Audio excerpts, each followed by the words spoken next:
one of the first little girls that ran up to me. Their mom or dad was the first one to sell them. Many times their dad was the first one to rape them. And I'm standing there thinking, what do I possibly have to say to encourage them? Because of the trauma that so many of these kids have experienced, how do you even reframe it for them to even know what actual trust, protection, love, a heavenly father, a good father, what real care is actually about? Tim Tebow is a former NFL quarterback, Heisman Trophy winner, and two-time national champion with the Florida Gators. New York Times best-selling author and founder of the Tim Tebow Foundation, helping children and fighting human trafficking worldwide. I almost came out of the game. We're in Lexington, Kentucky, playing Kentucky, and we were beating them really bad. And I almost came out of the game, and I said, Coach, we'll go one more drive. We'll score and come out. We put in one of the backups on the offensive line. I dropped back. I got hit, and I was falling back, and my head snapped against the other tackle's knee, and it whiplashed. I was unconscious.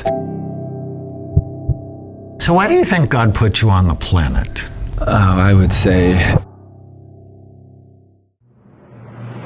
every day you are making your brain better, or you are making it worse. Stay with us to learn how you can change your brain for the better every day. There are days when I need to be at my best, whether it's back-to-back clinic sessions, long writing days, or just keeping up with life. That's when I take Peak Energy from BrainMD. It gives me clean, steady energy without jitters or crashes. And I'm not the only one who loves it. It just won a 2025 Nexty Award, beating over 500 other supplements. If you want real energy that lasts, check it out at brainmd.com and use the code podcast20 for 20% off. Tim Tebow is a two-time national champion, Heisman Trophy winner, College Football Hall of Fame inductee, first-round NFL draft pick, and a former professional baseball player. The five-time New York Times bestselling author, speaker, and college football analyst is most passionate about his work with the Tim Tebow Foundation, whose mission is to bring faith, hope, and love to those needing a brighter day in their darkest hour of need. The foundation is currently fighting for some of the most vulnerable people around the world in more than 100 companies. Tim is married to Demi Lee Tebow, a speaker, author, entrepreneur, and Miss Universe 2017. Tim and Demi live in Jacksonville, Florida, with their three dogs, Chunk, Kobe, and Paris. The couple recently welcomed their first baby girl, Daphne Rain Tebow, in July. Tim, it's just such a joy. Thank you so much. Here. Thank you for having me. I'm so excited and grateful. Thanks for having me. Thanks for all you do. Well, so we're here in part to look at your brain. Ooh, all right. Then to do what we can to optimize it. I love it. Let's optimize. So, now, professional football, professional baseball. How did you choose between the two growing up? Well, I loved both of them. I also loved playing basketball. And I guess kind of the first love was football. But while I was playing football, I also had this heart to go play baseball. And I almost did it every year while I was at Florida. But somehow Coach Meyer talked me out of it every year. And then when I got cut from a few teams and I had this opportunity in baseball that honestly, nobody is really that supportive of, but I just really believe in pursuing what we feel like God puts on our heart. So, because I feel like one of the worst things is to look back at your life with regret. And I didn't want to regret not pursuing it. And so I had the privilege of being able to run after it for several years. And that was really fun. And then gave that up to go back to football and then got cut by that team. And so now I'm here hanging with you. So why do you think God put you on the planet? I would say in the macro, to know him, love him, and to make him known, but specifically, and still something big, but more in the micro, would be my specific calling would be to care for his MVPs, because I spent most of my life chasing most valuable player awards, and he kindly but reiterated many times to me, I have a more important MVP for you to chase. It's not most valuable player, it's the most vulnerable people. And that's now what we do every day when we wake up is we chase the MVPs and go into the hardest places around the world to be able to bring faith, hope, and love to the darkest places. A more important MVP for us to chase. So tell me about that. How did you get involved with that? Well, I'd say the first time that I really felt called to something, I was 15 years old and I met a boy in the jungles of the Philippines who was born with his feet on backwards. And because of it, his village viewed him as less than insignificant and cursed, and they treated him like a throwaway. And I knew that day that he wasn't a throwaway to God, but I felt like God was pricking my heart saying, yeah, but what are you going to do about it? It's not enough to feel something. What are you going to do? And I knew that day that I loved sports. I loved winning. I hated losing even more. I was competitive and driven.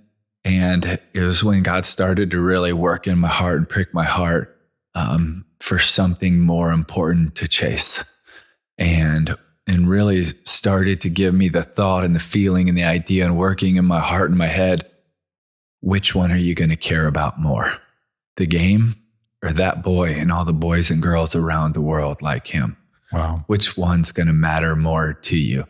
And I know I've missed the mark on that a lot in my life. But I know at the rest of my days. That's why Jesus died for us. Yeah, that's right. Right. And I'm very grateful Looking for back it. on this. And I'm very grateful for it. At what point in your life did you seriously give your life to Christ? When I was 6, about to turn 7, I couldn't sleep. I had been invited to accept Christ hundreds and hundreds of times. My dad's a pastor and missionary, and my parents, like almost every night and over again, I would say, no, I'm good. Until one night I knew that I wasn't good, that I was a sinner that desperately needed a savior. And I couldn't sleep. And I got up to her and ran to go see my mom. And I said, Mom, I got to ask Jesus into my heart. And she said, okay, let me go get your father. I said, no, Mom, we don't have time. I was kind of intense then too. And so she said, but she totally got me. And she got down on her knees and I got down on my knees on a blue couch on the west side of Jacksonville, Florida. And I asked Jesus to come into my heart. And do you know what's crazy? He did. I asked him to forgive me and he did, to adopt me into his family and he did. And on that day, my spiritual identity changed, adopted into the family of God. You were 6, almost 7? Yes, sir. That's really awesome. And when you believe, when you think the world should be different, the next question is, what can you do to make it different? I remember when I started looking at the brain, it was 35 years ago. And I'm like, football's not good for your brain. Even though I loved football, I played in high school. I was a crazy Los Angeles Ram fan. And then when I did my psychiatric residency in Washington, D.C., the year the Redskins won the Super Bowl. Okay. So I was like, Joe Theismann, John Riggins. I just loved it. And then I started looking at the brain and I'm like, oh, this is not a good brain healthy sport. And then Anthony Davis, the Hall of Fame running back from USC, came to see me in 2007. And he was 54. His brain looked like he was 94. Wow. And he was having problems with memory and his temper and periods of confusion. And he just did everything I said, which I love because people get better when they do everything I say. And then he took me to the Los Angeles chapter of the NFL Players Association, the retired players. And there were players there that I idolized growing up who had dementia. Mm-hmm. One player asked me the same question 6 times. And I'm like, somebody's got to do a study on traumatic brain injury in football. But having grown up Roman Catholic, and then when I was 18, gave my life to Christ when I was stationed in Europe in the Army. I'm like, oh, that should be you that does that. And so partnering with the NFL Players Association in Los Angeles, we did the first and largest study. And it was bad news. Playing football is a brain damaging sport. Own it. Being a firefighter, it's a brain damaging profession. Own it. But 80% of our players got better. when we put them on a rehabilitation program. And that's the thing people don't know. Yeah. Your brain can be better, but the sooner you start working on it, the better. At what point did you realize football could be a brain damaging sport for you? Well, that's a good question. I also played pretty violently too, the way that I played even as a quarterback. I took a lot of hits and would try to deliver hits too. I grew up and still have a lot of migraines. So that was something early on that made me really nervous with it. But I just, like the motto, you just got to have like tough and courage and go like, grit and bear it. And then I would say it also changed a little bit when in 2009, I almost came out of the game. We're in Lexington, Kentucky, playing Kentucky, and we were beating them really bad. And I almost came out of the game. And I said, Coach, we'll go one more drive. We'll score and come out. And we put in one of the backups on the offensive line, and I dropped back and I got hit and I was falling back and my head snapped against the other tackle's knee and it whiplashed and I was unconscious. And apparently, I don't remember any of it, but when they came over to me and I'm waking up after a few minutes, apparently I asked Coach, did I hold on to the ball? I don't remember any of it. The next thing I remember is they're saying, it's okay, roll over. And I'm like, what? Roll over where? And I was in the hospital and they were saying, it's okay, roll over into the CAT scan thing to go do it. And that was pretty traumatic because I had some brain bleeding that took place then. And the surgeon actually was watching the game and he called in and said, hey, I was watching the game. I'm going to have to go operate on him because they thought I broke my neck. And he got there and he's like, told my parents that night, even though I was out of it, he told my parents that it's a miracle that he didn't break his neck. Like God must have spared him. And so I was in the hospital that night, and then the recovery process from that, which I know is a lot different now than what we did. But that was the start of really thinking and processing what all this means. When did you start playing football? I was 6. You were 6. Yeah. Jesus in football. And did you play Pop Warner? Yes, sir. So you had a helmet on and you were banging your head against other kids. Yes, sir. Most people don't realize the brain is not anchored in the skull. It floats in water. So even when you're 6, even against other 6, 7-year-olds, whenever you bang heads inside your skull, your brain is shaking. And so you must have been really good. And that meant you played a lot. And then where did you go to high school? I was in Jacksonville, Florida. Yes, sir. And played all the years there too. Played all the years. Mm-hmm. And were you always a quarterback?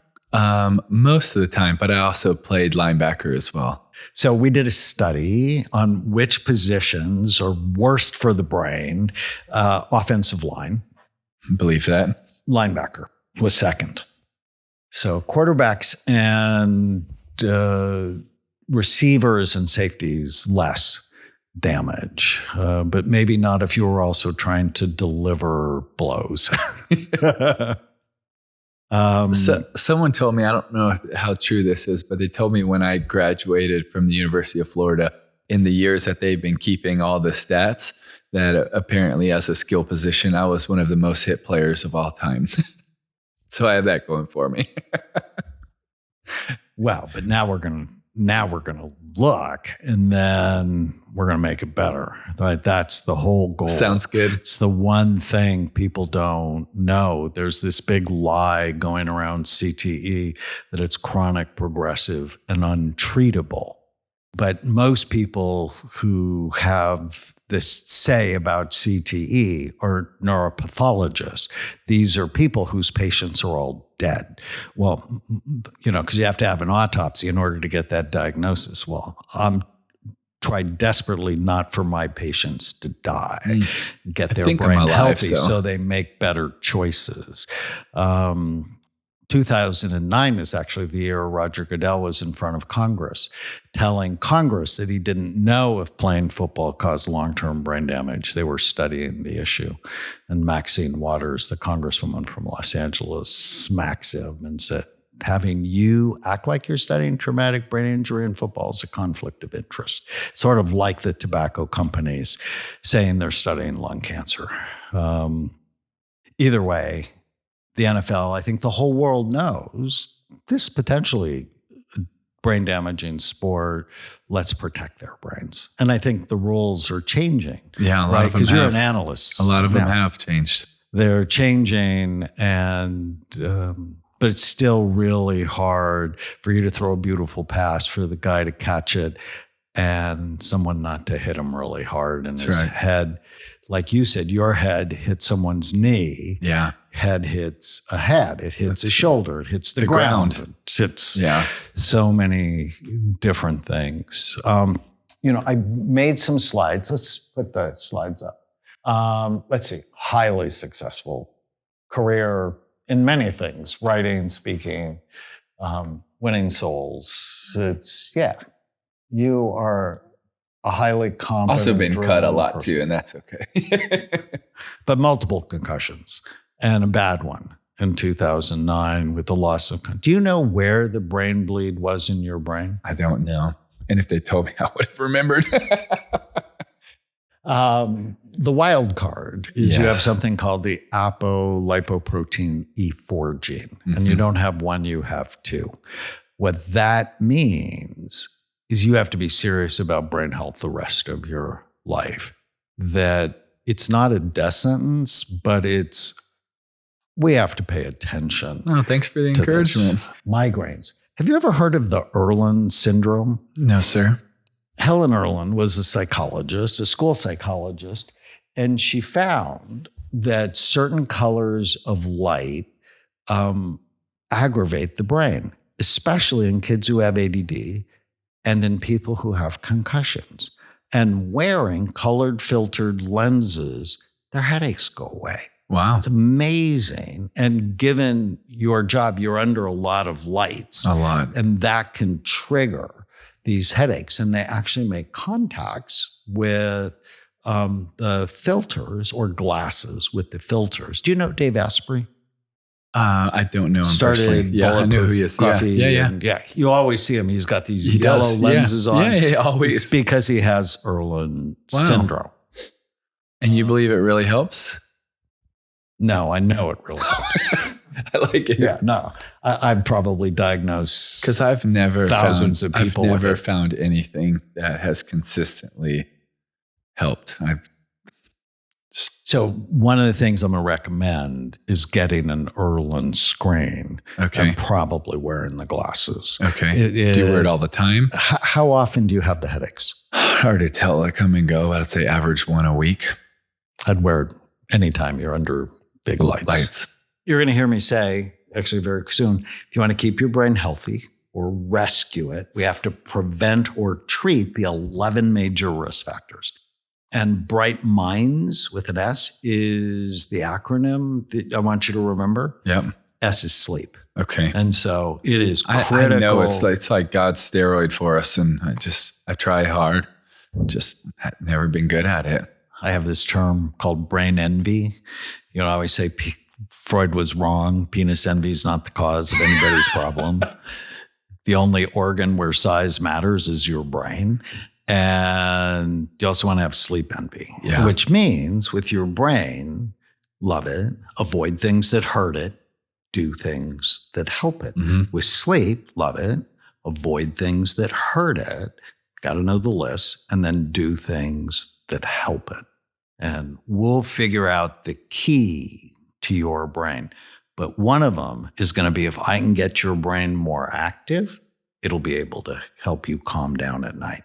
Your brain, because of trauma, is not as active as it could be, as it should be. And so it can't turn itself off. Your frontal lobes, in large part, are like the brake in your brain. And your brake got hurt at some point. We need to fix it. Is that from, you can tell from this or from this? From the scan. From the scan? Yeah. Oh, I always think of my so I went to medical school at Oral Roberts University. I wanted to learn medicine in the context of my faith. Yeah. And first week in medical school, the dean comes into the classroom and he says, never think of your patients as their diagnosis. Always think of them in 4 big circles. What's the biology? So for me, that's your brain and your body. What's the psychology? How do you think? What's the social circle? Like, how's your job? How's your marriage? How's your money? And what's the spiritual circle? It's why the heck do you care? Why do you think you're on the planet? What is your deepest sense of meaning and purpose? Right? And getting people well, it's all 4 all the time. So as a psychiatrist, you came to me and go, oh, I'm sad or I'm mad.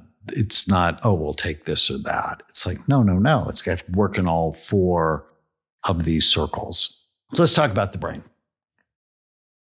You want to keep your brain healthy or rescue it, we have to prevent or treat these 11 risk factors. And Bright Minds is the acronym. B is for blood flow.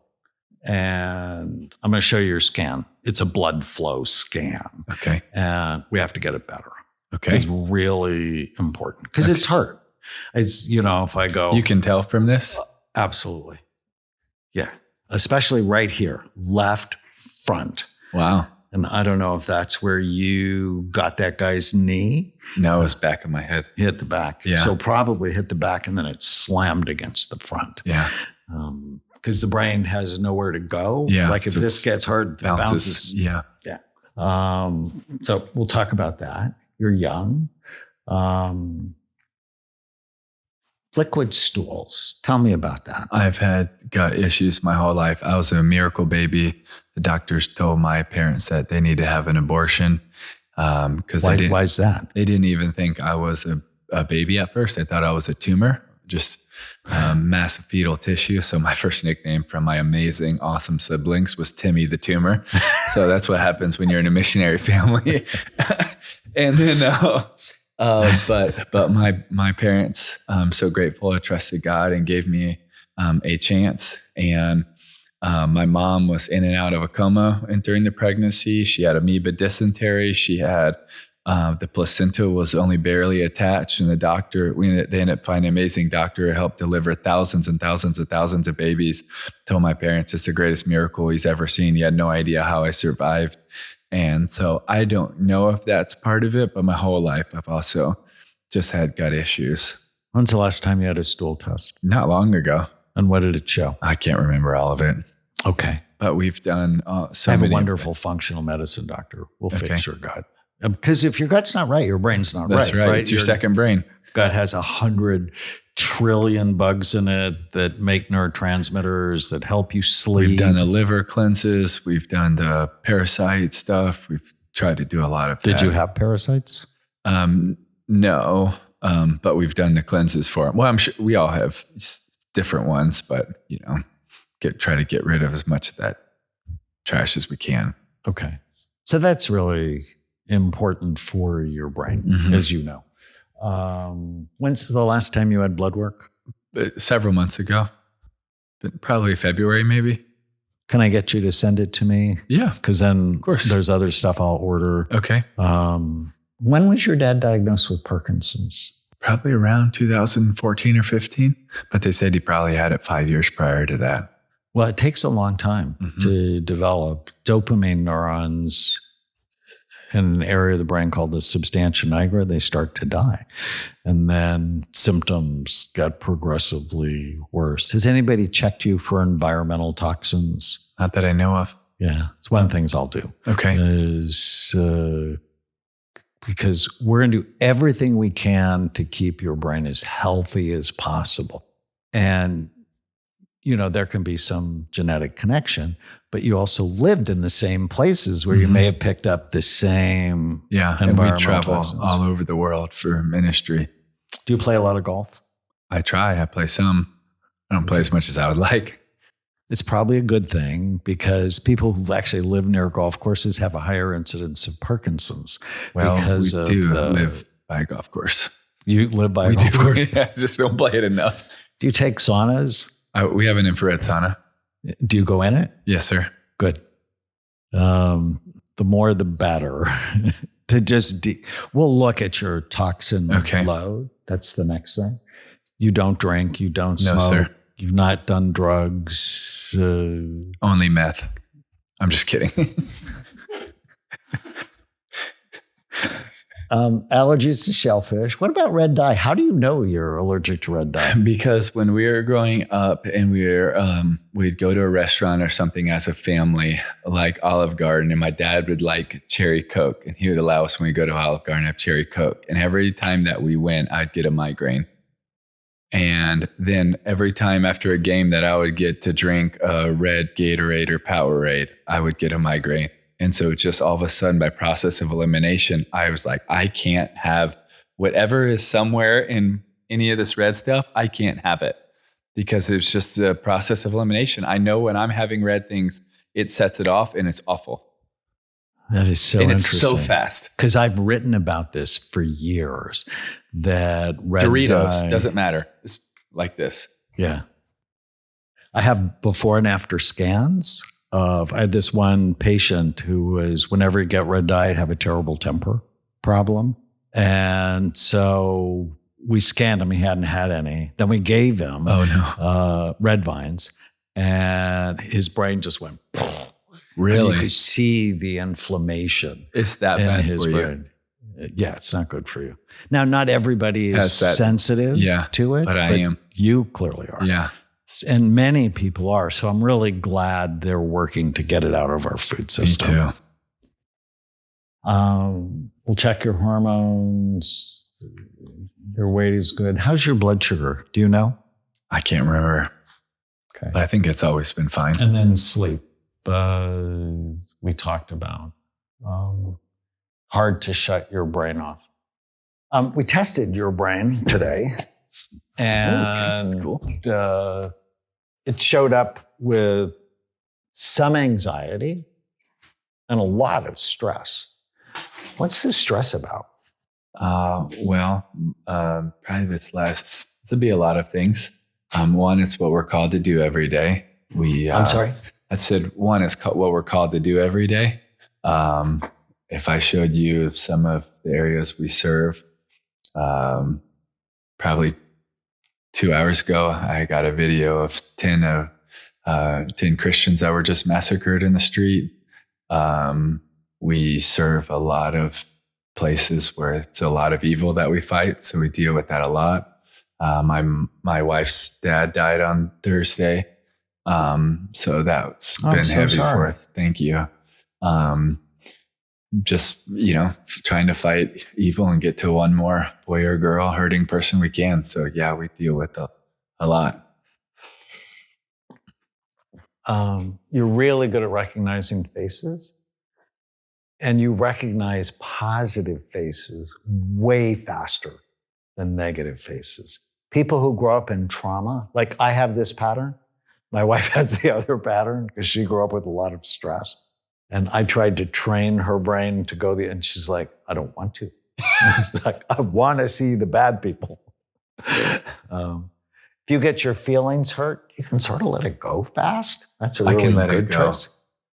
Is that what it says? Yeah. Yeah. I usually can let stuff go pretty fast. Yeah. But stress, not depressed. Your memory is excellent. This is long-term and this is short-term. Your processing speed is unbelievably good, which is what I saw in my NFL group. It was like amazing processing speed, like different than normal humans.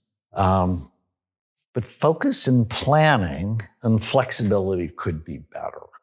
And I think this is the trauma pattern that we're seeing.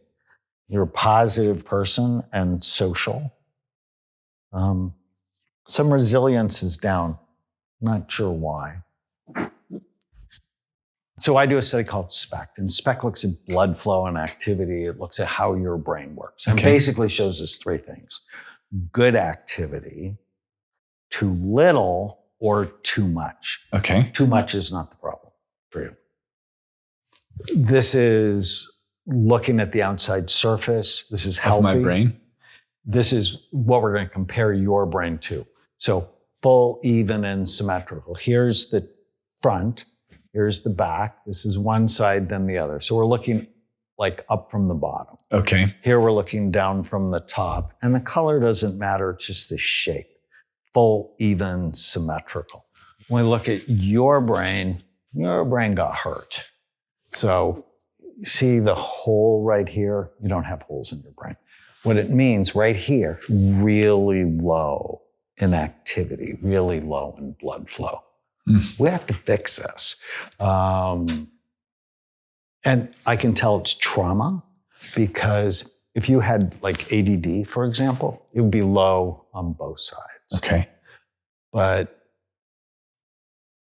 that part of your brain got whacked really hard. Now, if I don't know, it's a 2009 one from the back to Or the front, anything, yeah. or the thousands of times you got hit in the head. Your temporal lobes, which are here, are low, and they're involved with things like memory, mood stability, learning. And here's where you are today. And I have a program that if you do it, I ask you to do, it could be like this. Like next year, we just did NBA superstar Julius Randle. Okay. Love him, smoking pot, not doing things good for his brain. It was not good. A year later, dramatically better.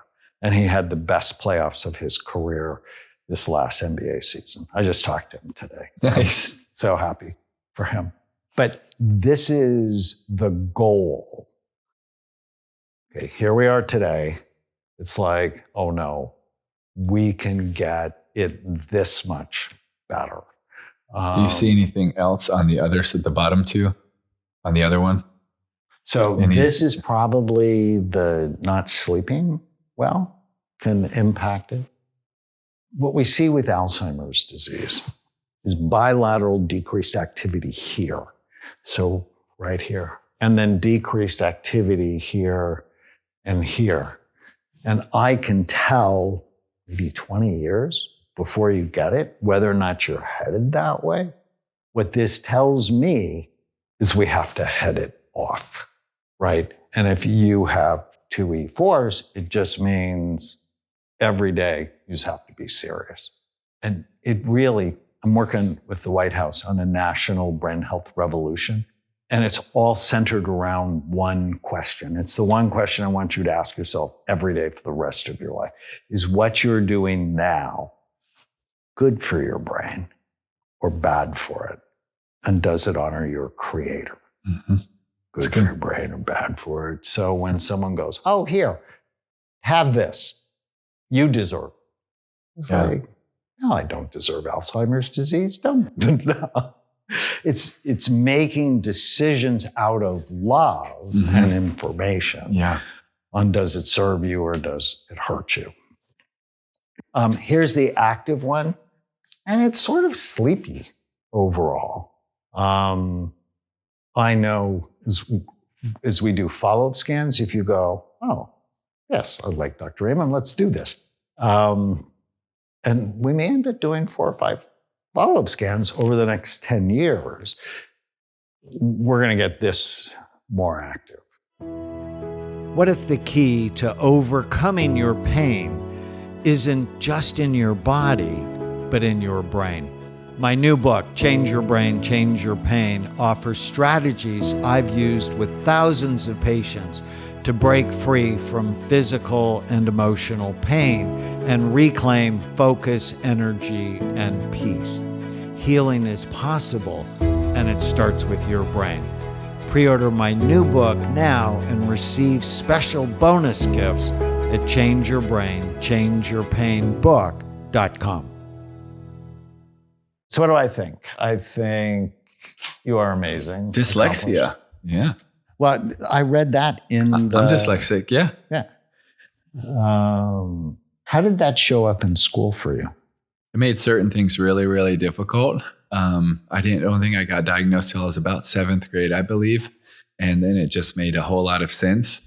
And There are certain things that just came harder. You know, dyslexia, for so long, it was counted as a disability or a less than, but it's not. It's just a difference. You process information and you think, and, you know, there's a book called The Dyslexic Advantage. One of my nieces has dyslexia, and she literally calls it her superpower.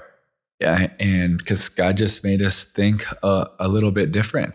And I really don't look at it as a negative thing. I just look at it as a difference. We process information different. And yeah, there might be some times where I won't have good handwriting, or I won't be able to spell the same, or I might get stuff, you know, a little bit different or flipped at times. But I also think there's a lot of strengths with it as well. Well, giving word processors, spelling, it's not a skill a lot of people need at the moment. Right? I mean, the world is just changing so fast.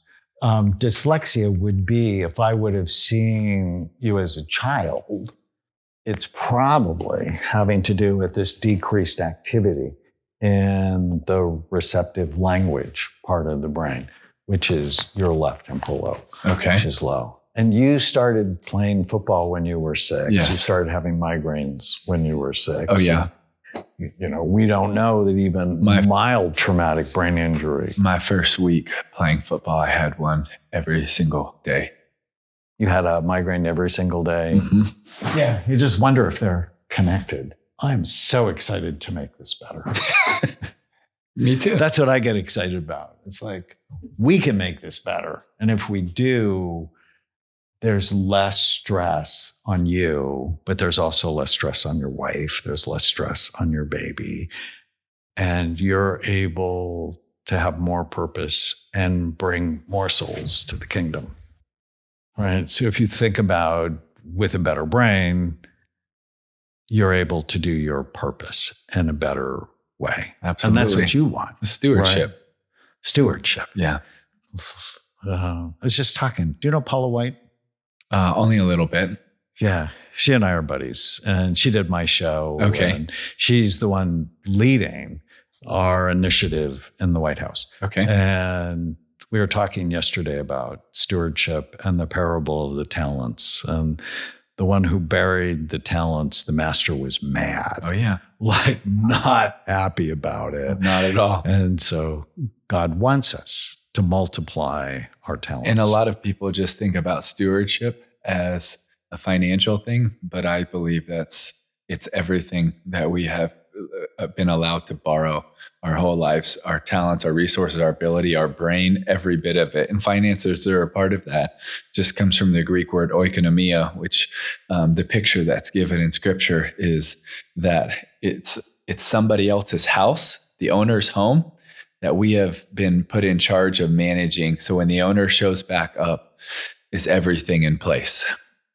And we have to do a good job in every area of our life. When the owner of the house shows up, are we good house managers? Did we use everything that he has let us borrow for a moment? Because it's not even ours. We're just allowed to borrow it. So 1 Corinthians 6:19, your body is a temple of the Holy Spirit that was given to you by God, that was bought for you at a price. Mm-hmm. Stewardship. Yes. Right? How am I treating the temple? That's right. And can we make it better? Yes. That's been my life. Let's make it better. So how are we going to make it better? And these are just my original notes. I want to see your labs and just make sure they're optimal. Every year you should get a whole panel, mm-hmm. and we should not ever think about what's normal. Should always think about optimal. I love it. You've never really wanted to be normal. No, God doesn't call us to be normal. Erlen evaluation. There's a simple Erlen test. You're going to score positive on it. I already know. We need to get you to an Erlen center. I know you've done some hyperbaric oxygen. Mm-hmm. We talked about that. I think you need a hard chamber. I've never been in a hard chamber. I think you need a hard chamber, and we need to start with 40 sessions and see. And you travel all the time. So I already had my assistant check in Jacksonville, Florida for our chamber place. And I think she texted me some. Okay. So I'll put them in your report. Perfect. I love it. But I think whenever you're home or in your city that can do it, one. like if you're ever here, we'll put you in our hard chamber. Yeah. But we need to start with 40. Okay. And I think I told you the story of Joe Namath, Yeah. who was really struggling with his memory. This was in Jupiter, Florida. Okay. Got a SPECT scan. It was terrible. Did 40 sessions, better. Did 40 more, better.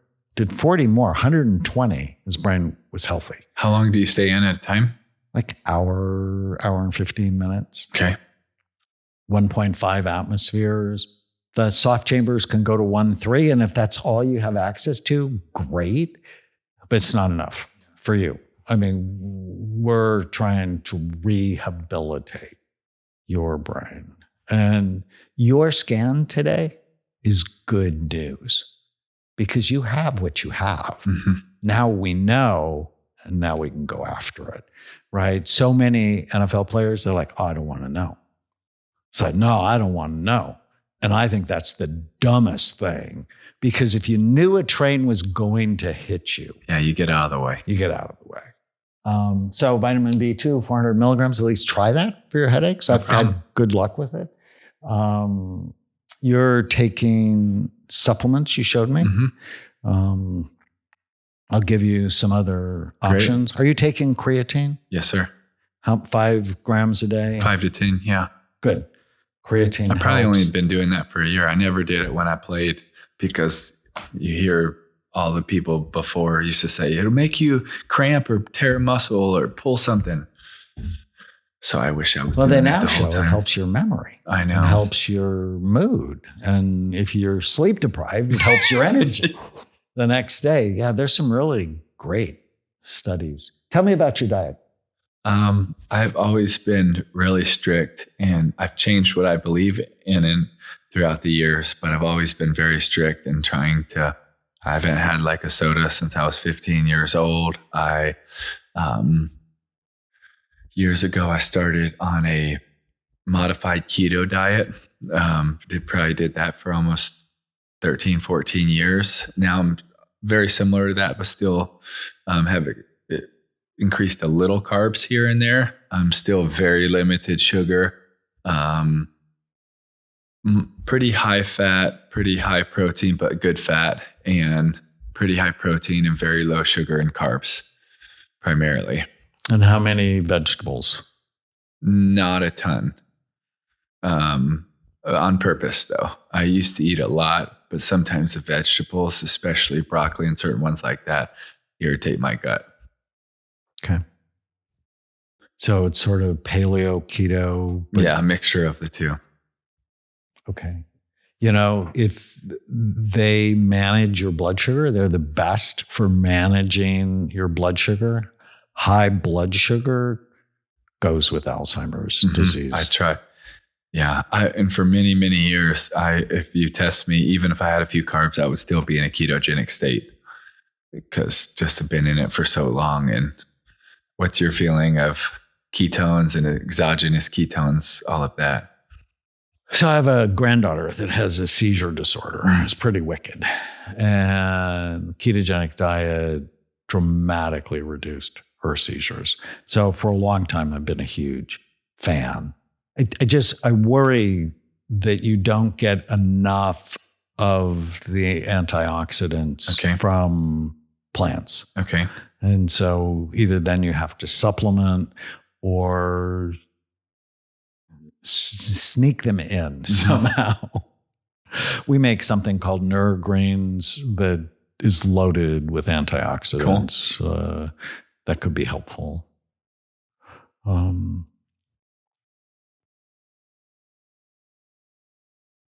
you have plenty of cognitive stimulation and social engagement and purpose. Yeah. So tell me about your exercise. Well, in a perfect world, I'd work out 6 times a week. I don't, because we're on the road with ministry and events and speaking and share the gospel all the time. So I probably only get a few days a week right now, especially with the newborn. But I try to stay pretty active as much as I can. What do you do for cardio? Very little. I like lifting more than cardio, and I think it has a lot better results. But like certain things that people wouldn't think of cardio, like sled sprints or things like that. But I'm not a big jogger out there or things like So that. I like Japanese walking. What's Japanese walking? Walk normal for 3 minutes. I did it today. I do it every day. Walk fast for 3 minutes. Yeah. Like walk like you're late. Yeah. And then normal for 3 minutes. And then fast for 3 minutes. I love that. And do that for half an hour. Yeah, it's cool. So it's like 5 3-minute walking. You're not really sprinting, but you're moving. Yeah. And it's been It's like you're going through the airport. It's like you're going through the airport. And you didn't get there early. Yeah, that's right. Yeah, I would do some sort of HIIT training, even if you do that 3 times. Mm-hmm. But I try every day. Yeah. It's like, and have walking meetings. Like I have a huddle with my team every day at noon. And usually I'm like on the bike or I'm walking. Yeah. New learning is not going to be a problem for you. You're learning all the time projects. Are you taking an omega-3 fatty acid? Not at the moment. No, sir. You always should be. 93% of the population is low on omega-3s. They make up about 25% of the nerve cell membranes. And it decreases inflammation, increases cognition. I would always do that. In fact, if I order labs, I'll order an omega-3 index because I just think they're so important. Genetics, you just have to be really serious about prevention. Protect your head. You're not doing anything currently that puts you at risk, right? No, sir. Toxins, you don't drink. The food you eat, mostly organic. Try. Yeah. I mean, when you travel so much, it's hard. Yeah, but we still try even on the road. Yeah, I think. There's an app I like called Think Dirty. Have you ever heard of it? No, sir. It's not what you think it is. It lets you scan your personal products, and it'll tell you on a scale of 1 to 10 That's cool. how quickly they're killing you. Yeah. Things like parabens, phthalates, fragrance, they're all toxic. That's awesome. For us. And given the family history of Parkinson's, you want nothing with toxins Yes. in it. You said you have a sauna at home, so I'd try and go in as often as you can. Yes, sir. I think that's so helpful. You're a positive person. Fame sort of wears out the dopamine centers in your brain, which is sort of the pleasure centers. But I think you've been always so purposeful. That's probably helped balance that. Did fame ever sort of get out of control for you? I think I would try to balance it. Obviously missed the mark a lot, but I think that there's been a lot of times God's humbled me in it as well. And that helps as well. Do you have COVID? Yes, sir. Once, twice? I think just once. Can't even remember because it wasn't really that bad. And did you get vaccinated? Yes, sir. Once, twice? What? Just once. Just one. And do you know your vitamin D level? I hope it's high because I do vitamin D every day. You take vitamin Yes, D every sir. day. Okay. And your hormones, last time they checked, how were they? They were good. Okay. We'll check again. And we'll check your vitamin D level. There's this interesting breathing pattern at night that Navy SEALs use to put themselves to sleep. 4 seconds in, hold it for 7 seconds. Out for 8. Yeah. Okay. It's the take twice as long to breathe out as you breathe in. and bore yourself to death. I mean, just keep doing it until you fall asleep. How do you usually put yourself to sleep? With a lot of help from melatonin and other things, and just trying to wind down. What do you do to wind down? Depends where we're at. If we're in a hotel, if I'm at the house, if I'm with Demi.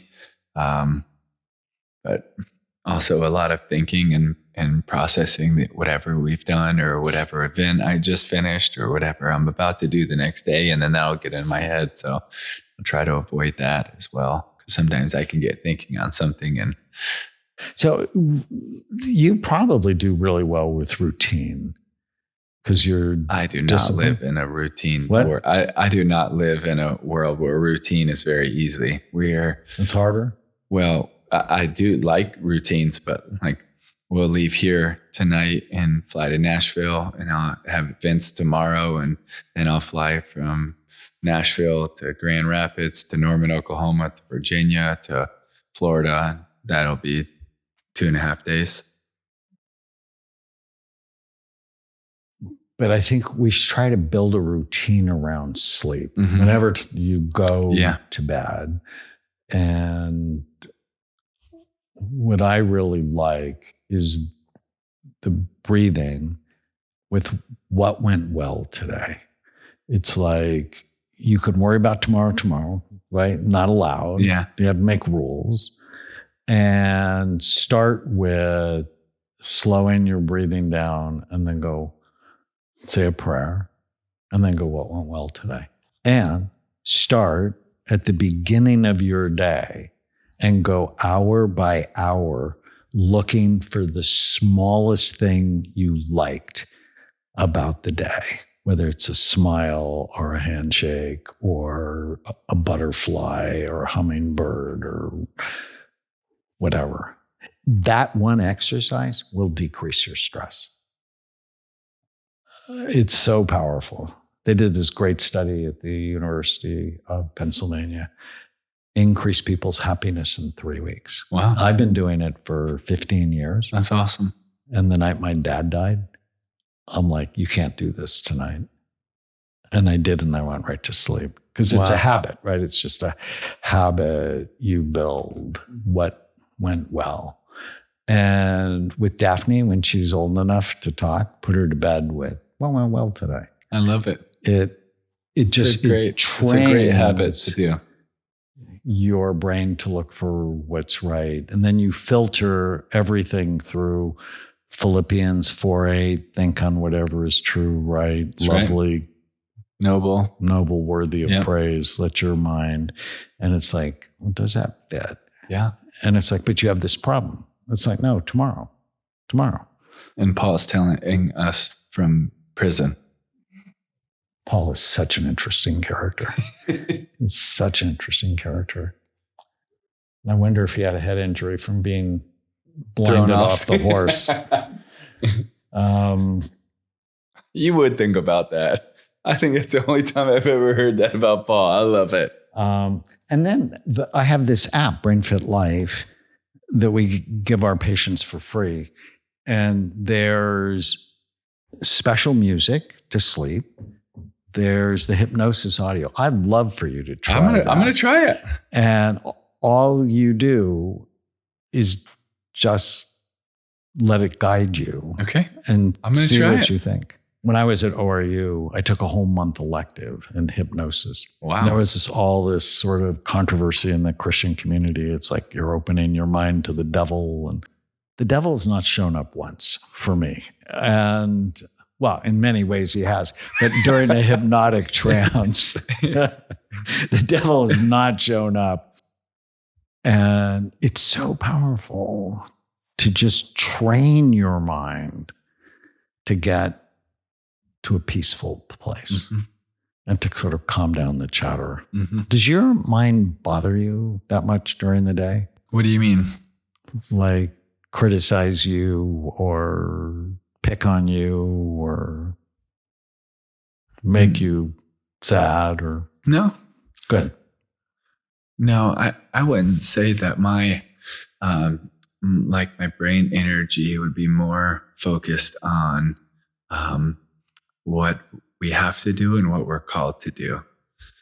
And I think that's one of the interesting things, and I'd love to get your opinion on it. There's all of these things that I totally believe and want to do, but there's also a calling where some of these have to sacrifice, right? Because passion is you care so much for something you're willing to suffer for it. It's a 12th century Latin word, that, from the passion of the Christ.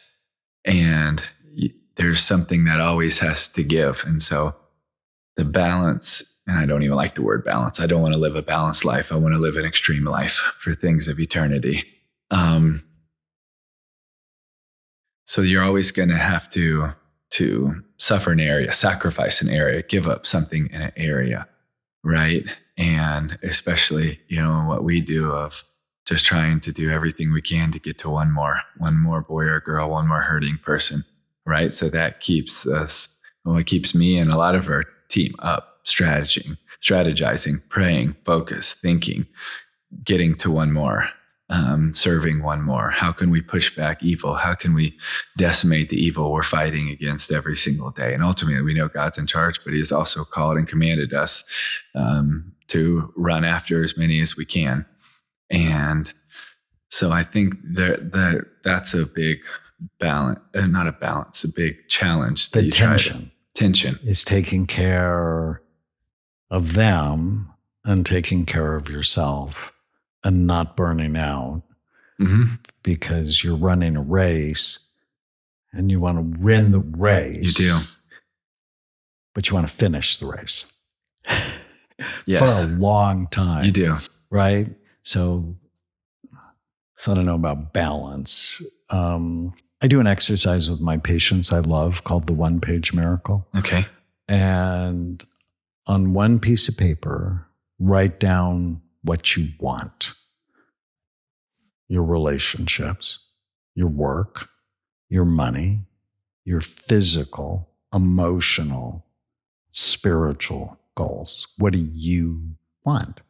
Then you ask yourself every day, does my behavior get me what I want? It's like, does it fit? And people go, oh, that's selfish. And it's like, no, actually read what you want. And very little of it is selfish. Like for me, I want a kind, caring, loving, supportive, passionate relationship with my wife. I always want that 100% of the time, but I don't always feel like it. Rude thoughts show up. But it's weird how that happens.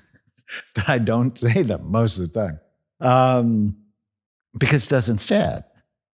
And I want to do what God put me on the earth to do for a long time. Yeah. And so I think it really, so maybe balance isn't the word, but you want to balance it between relationships, work, money, physical, emotional, spiritual health. Because as Jesus said, the poor will always be with us. And you can impact the people that have been abused, exploited, but you want to do it for a long time. You do. And you have to take care of your brain. So it's like, well, I don't have enough time. It's like, well, then you should make it, given the family history. Yeah. I think I think you're right. I think the tough part is, though, when your average girl that's stuck in human trafficking gets raped 5.3 times per day, it's tough to think about that over the girl that's in that level of evil. And so that leads to an urgency. Evil's going to always be here. You want to make sure you're here long enough to make a dent. But you can't say that to that girl, though. Yeah, it's a quandary, right? The better you are, the longer you can do it. Oh, I'm not saying you're not right. I think you're totally right. I'm just telling you a real tension that I personally deal with, and that wife helps me with, and everybody that's very close, everybody that's close with me Anybody that really knows me knows that I deal with this tension a lot. I would say if there's the clearest way I could share it, it would be that one of my biggest goals in life would be to show up to heaven exhausted. Because I feel like it would be a really bad day if I got to heaven and I was well rested. Say more about that. Because that could be that stress marker that I saw. Because my guess is, I mean, I'll never speak for God, is you're very special to him and he wants you to do this for a long time. So are all of the boys and girls around the world that are suffering. I am no more special to him than they are. And we know that God is near to the brokenhearted. And so that means I should be too. If we know that's where he is, that's where I want to be. You should be brokenhearted too. No, scripture tells us that God is near to the brokenhearted. Oh, you bet. That means that I should be too. And you are. I'm working on a new program called the Amen Whole 4 that we're going to launch in churches around the world to help people get healthy biologically, psychologically, awesome. Socially, spiritually. It's about time, not for you, but for a Big C church to do that. It's awesome. Yeah. It's awesome. Good. I know you know Pastor Warren. So he and I wrote the Daniel Plan together, a program to get the world healthy through churches. And this is sort of like 2.0. It's based on Romans 12:1 and 2. And Romans 12:1 is getting healthy as worship. That is your true worship. Be a living sacrifice. And that's what I hear you saying, is that you're living in sacrifice as worship. Romans 12:2 is be transformed by the renewing of your mind. The part I love about that verse is the second part of the verse, which is then you can test to see if it fits God's good, perfect, and pleasing will. And that's when I have my patients always question their thoughts. Mm-hmm. And like, okay, does that thought fit God's good, perfect, and pleasing will? And what I hear you saying is I have to show up to heaven exhausted because then I've done everything to fit God's good, perfect, and pleasing will. No, is that accurate? I don't have to. What I'm saying is that would be a goal for me. That would be a goal, is to get there and to truly, as Paul tells us, run the race with endurance, and that we would actually get rid of the sin and weight that so easily entangles us, and that we would run with endurance. And, when we look at the word run in the New Testament, I believe it's used 20 times. It's the Greek word treho, which I think the best definition for treho is to advance speedily like an athlete moving forward, full effort and a directed purpose. And I want to move forward with what God has called me to, even in a screwed up and flawed state, and I fall short all the time, but is to run with a full effort and a directed purpose to what God has called me to. And that is the hurting and the suffering, because we know that's the heart of our God. And so we were just reading this the other day, and I have it in my notebook. It's just Isaiah 61, 1 and 3. The Spirit of the Lord is upon me, because the Lord has anointed me to bring good news to the afflicted. He has sent me to bind up the brokenhearted, to proclaim liberty to the captives and freedom to the prisoners, to proclaim the favorable year of the Lord and the day of vengeance of our God, to comfort all who mourn, to grant those who mourn in Zion, and giving them garland instead of ashes, the oil of gladness instead of mourning, the mantle of praise instead of the spirit of fainting. So they will be called oaks of righteousness, the planting of the Lord, that he may be glorified. Just know that that's God's heart, is for the hurting and the suffering. When we look at the life of Jesus, 60% of his publicly recorded miracles were for those who were afflicted, which in our day and age would probably mean some form of special need. And 70% of his publicly recorded miracles were for who we would call the MVP, the most vulnerable people.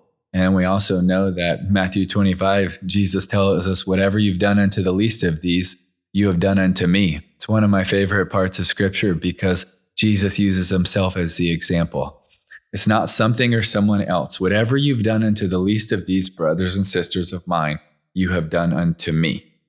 And if it's personal to Jesus, it should be personal to us. And so that would be my heart in a very fallen and coming up short all the time. But if you said, what's the goal? That's the goal. That I would be near to what's near to God's heart. And that's the hurting and the suffering and those mourning. And who are those people in our society right now? Well, you look, we have 50 plus million people that are being trafficked. We will have 400 million people around the world this year that will be exploited, abused, or sexually abused. You have over 700 million people that are malnourished.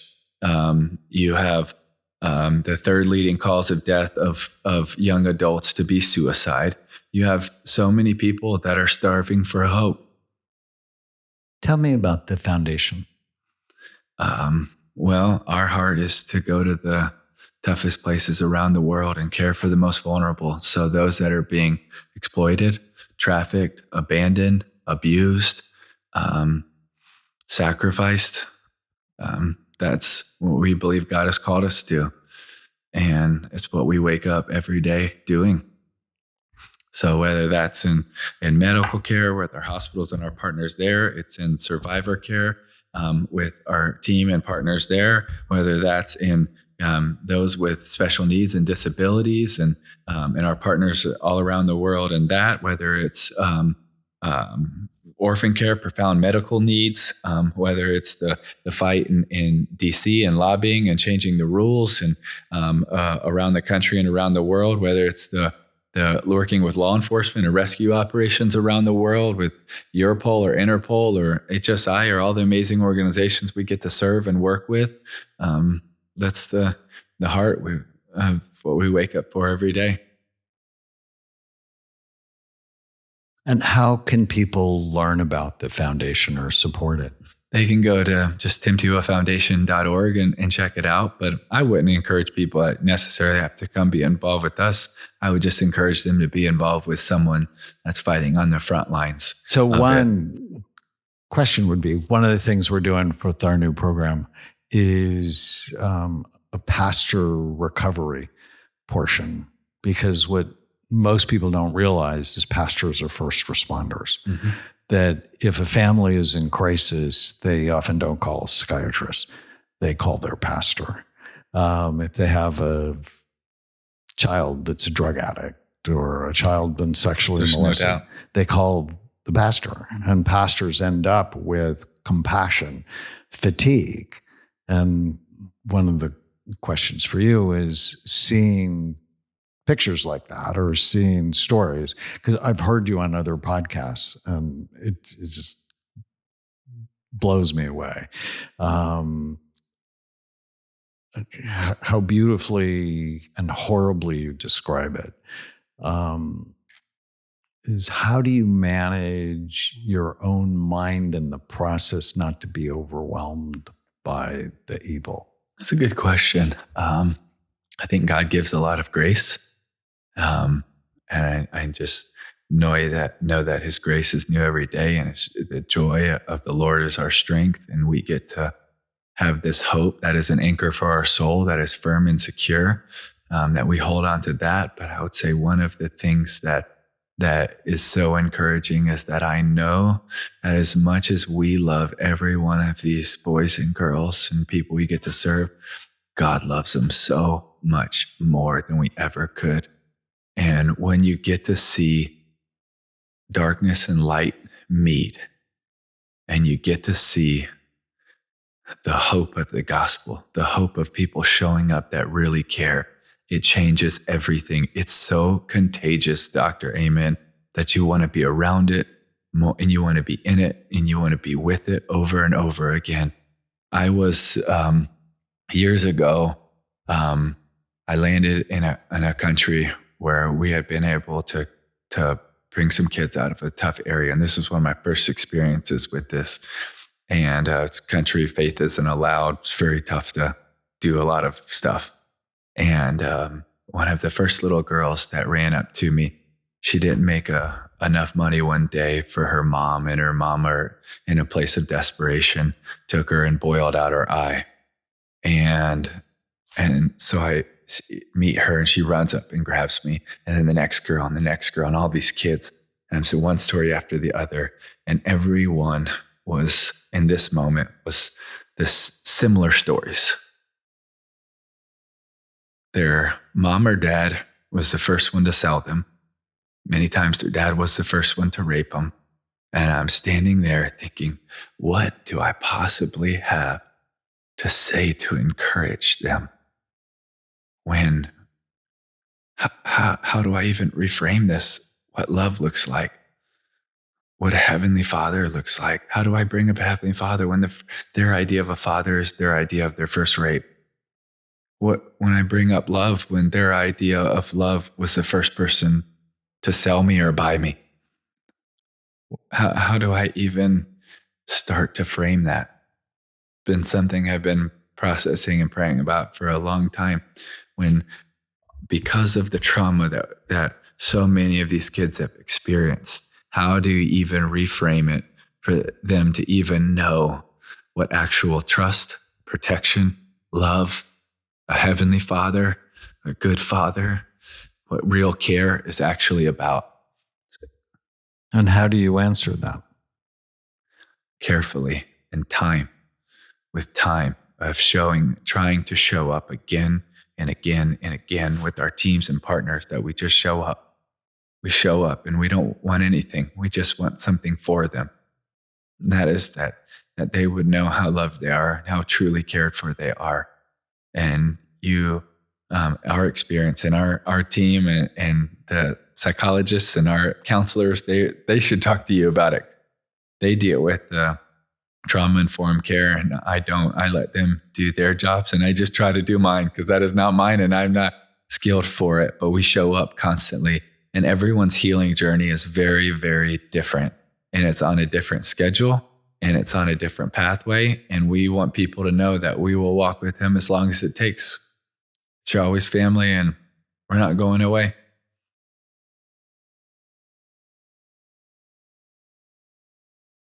So, what did you hear me tell you about your scam? That we have to be proactive, that we have some things that we have to get better, and we need to. And I am with you, and I'm all in, and I want to do it. And the reason I bring this up is because I know I want to be proactive with the areas I might fall short, because I want you to know what a burden and a blessing that God has put on my heart for what he's called me to. That's why I brought that up. I want to do all those things. But if you say sometimes we're going to bed and I'm listening to music, no, it's because we get a call and there's kids in need, or there's someone on a survivor we have to take in, or there's a survivor that just got hurt, or there's a girl that needs an emergency surgery. And even the trauma surgeons, they don't let them work 7 days a week, because then they won't do good work, right? When I was an intern, literally they could work us every day, all day. And then they stopped that. It's like, no, you can't work more than 80 hours a week. Why? Because we hurt people. Yeah, and there's no doubt. That I just love your neighbor as yourself, which means you have to love yourself, right? There is that tension. And when I'm just so hopeful for you. I love the work you're doing. I'm such a huge fan. Thank you. I just want to get you the best brain possible so you can do the best work for as long as possible. How does this impact your marriage? I'm so grateful because my wife is so called to this in every area. She had a sister with severe special needs that many people also viewed her as less than. And she passed away when a few years ago. She was actually our matchmaker. She was born with cerebellogenesis, born without a small brain. And she was never able to walk or talk a day in her life. But an amazing young girl. I'm so fortunate I got the privilege to meet. And then another big area of why my wife's also so passionate about the fight against trafficking and exploitation is she got carjacked at gunpoint by 5 armed men, and God protected her and she was able to escape. But it was even the fear of what it could have been and what so many of these kids and women go through. And so I'm so fortunate that she's at our office with our team right now, going through quarterlies and going through trauma-informed care with the team and all of it. So she's holding down the fort and she's awesome. But I would be lying if I said that some of the evil that we have to face, that it doesn't affect her in some areas too, though. Yeah, I mean, it has to. Mm-hmm. Do you know EMDR? Yes, it really helped my wife a lot when she was going through when she went through the carjack. That's what I was thinking. Yeah, I'm a huge fan of it. I did a study with police officers who were involved in shootings and they couldn't go back to work because of the trauma, and they all went back to work. And they're very busy brains. I have never done it, but also a lot of our incredible hero survivors, certain of them have done it as well.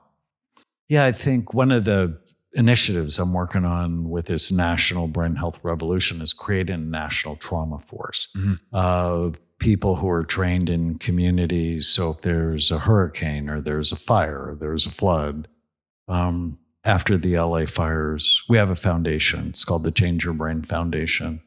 I think it was on the computers, right? Yeah. I saw it. We gave away 100 evaluations for firefighters. Awesome. Because they have a lot of trauma. Football, they have a lot of trauma. They all have troubled brains. 2 of my best friends are firefighters and they have a lot of trauma. Right. I mean, their average day is someone's worst day of their life. That's right. But then if you add the toxic exposure and the head trauma, which is very common. And the lack of sleep for them. The shift work, which is really bad for your brain. So we're working to get their brains better as well. Awesome. So maybe our foundation should talk to each other. Let's do it. Thank you for what you're doing. Yeah. What a joy. Thank you. Any questions for me? Oh, I'm sure I have a million of them.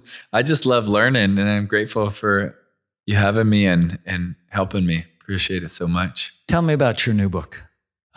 It's called Look Again, Recognize Your Worth, Renew Your Hope, and Run with Confidence.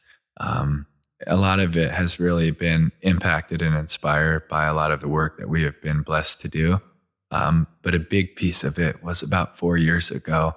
I was at one of our Night to Shines. It's a worldwide celebration for individuals with special needs. And there's a red carpet and there's all of these fancy cars that a lot of the kings and queens are riding on in the back seat while everybody's cheering for them.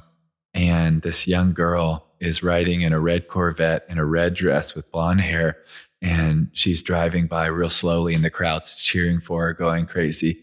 And the Corvette pulls by. And I didn't even know that our own team with all the churches were working on bumper stickers and had bumper stickers on the back of all the cars. But the car drives by and on the back of the car, it said royalty on board. And I thought, man, that's it. That's what she is and all of these boys and girls. It's royalty on board. And so it started me down a pathway of really looking into what does it mean to be made in the image of God? When he said, let us make mankind in our image, in the image of God, he created them, male and female, he created them. What does that really mean? In a lot of my life, I've heard it in really one of 3 ways, or all 3 of them. Rational, relational, functional. Rational, that God has given us a mind and a brain, as you know, to be able to have logical thought. It's made us relational so we can have a relationship with God and we could have relationships with other people, or functional. Now we are called to rule and reign and subdue the earth, right? And I think all three of those are part of what it means to be made in the image of God. But I also was very convicted because 16% of the world's population has some form of special need. So what about those with special needs that don't have the ability to do those at the same extent? Are they made less in God's image? And my belief is absolutely not. But we started to study it and look at what does it really mean. And when you look at the term image of God and image of blank, you would see in the ancient Near East, like in the 1600 BC, an Assyrian king would be made in the image of Bel, a god they believed in. In the 500 BC, you would see an Egyptian pharaoh that would be made in the image of Ra, a god that they believed in. And so this was a term that was used for kings and monarchs, and they would even put it as a statue in the ancient Near East. And it would be a representation for their God. And so when you look at it, it's a term that was used for kings and monarchs. It's a term that was used for royalty. So if you're in the ancient Near East and you're reading the God of the Bible in Genesis, and he's saying that we created mankind in our image, in the image of God, we created them. Do I think it's relational, rational, functional as part of it? Yes. But it's so much more, in my opinion. It's actually a royal worth statement. It's a statement that the God of this universe is making about humanity. I love you so much that I am making this royal worth claim on your life that you are made in my image. That's the heart of this book, that we would actually stop, that we would look again at how and who God has made us to be, the worth that we have, because when we really realize that is going to renew our hope. And when our hope is renewed, we will be able to run with a confidence. And when you look at what is happening around the world and you look at the hopelessness and the sadness and the depression and the suicide, we are missing a big piece, and that piece is meaning. That piece is purpose. And I really believe that it starts by knowing how valuable and special every single person is. When I realize that about my life, then when I see you, Dr. Amen, do you know what I see? Someone that God made in his image. And guess what? When I see you as royalty, if I truly see you that way, then when I see you that way, then I'll actually treat you that way. I won't treat you just as valuable when you do something that's valuable for me. You see, your actions don't equal your value. You are valuable before you ever do an action. You aren't more or less valuable to God, because when we go to the New Testament, when Jesus died on the cross, that it counted for you and it counted for me. And when we accept the free gift that he offers us, we're adopted into his family. So then what are we? Royalty, sons and daughters of the King. And so my heart would look again is that people would truly look again and they would recognize their worth, and it would give them a hope, and so that they could run the race that is set before them. And also that when they would see the difference of who they were, but who they are now that they've recognized his worth, they would also see that in every person they ever see. So when they drive by someone that's homeless on the side of the street, they don't look at them and see, I wonder what he or she did to get there. They would see someone that, man, that person is infinitely valuable. You see, what we do, it's like if I was to drop a penny and I said, Dr. Amen, you got to help me, I dropped a penny. You would look at me and be like, dang, you really did injure your brain. You're an idiot. But if my wife dropped her diamond ring and I said, Dr. Amen, we got to stop, we got to find her diamond ring, you would probably be like, hey guys, we need to move this table and we got to find this ring, quite because you know innately that it is valuable. You probably don't know her ring, but you know it's valuable to her. And you also know that a diamond ring is valuable. Except what we do in our society far too often is we treat people like pennies, except every human that has ever been on planet Earth is more valuable than any diamond ring that has ever been created in the history of ever. That's the heart of Look Again. I love that so much. And suicide in young people has gone up 746% since 2000, unlike anything we've ever seen. We're actually doing a big suicide study now, our foundation is. And in large part, it's because people do not see themselves as valuable. or their I believe life that. as meaningful. And I think there's a direct correlation with social media and believing other people have better lives than you do. Well, it's in my opinion with that. I love that. I totally echo that. But I think one of the areas that social media can be a big issue is people are comparing their reality to somebody else's fake life. They're not putting their real life on social media. They're putting their fake best day. It's not even real. They took it 15 times and then they put a filter on top of it. It's not real. But what we do is we compare our life of what we know is real to somebody else's fake life. And it gives us this feeling of sadness and hopelessness. And then it leads us into a place of comparison. And I saw one study that said 12% of our daily thoughts are spent in some form of comparison. And I don't believe that at the same time we can live in a state of comparison and grateful. I don't believe they can coexist. I think you can go back and forth, but if I'm comparing my life to other people, what we're saying or implying to God is, God, I wish I had that. I should be there. I want to be there. I wish I had her place, his looks, that job, that corner office. And I don't believe that you can be in a state, a mind of comparison and a posture of gratitude at the same time. Yeah. No, I mean, your conscious mind can only do one thing at a time. And so if you're focused on comparison, you're going to feel small. And if you're focused on gratitude, your heart's going to be open. We also did this fascinating study on positivity, negativity bias. And so yours was positive. That protects you. People who focus on what's wrong, of the 300 questions we ask, all the different psychiatric symptoms, if you have high negativity, you have 2/3 of them.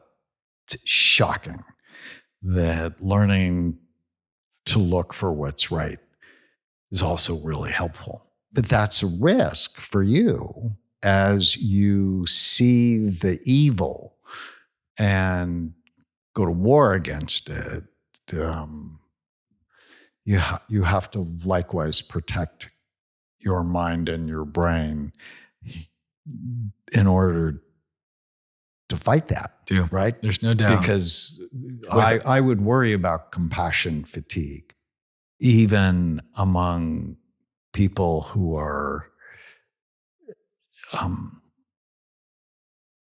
who have the armor of Jesus.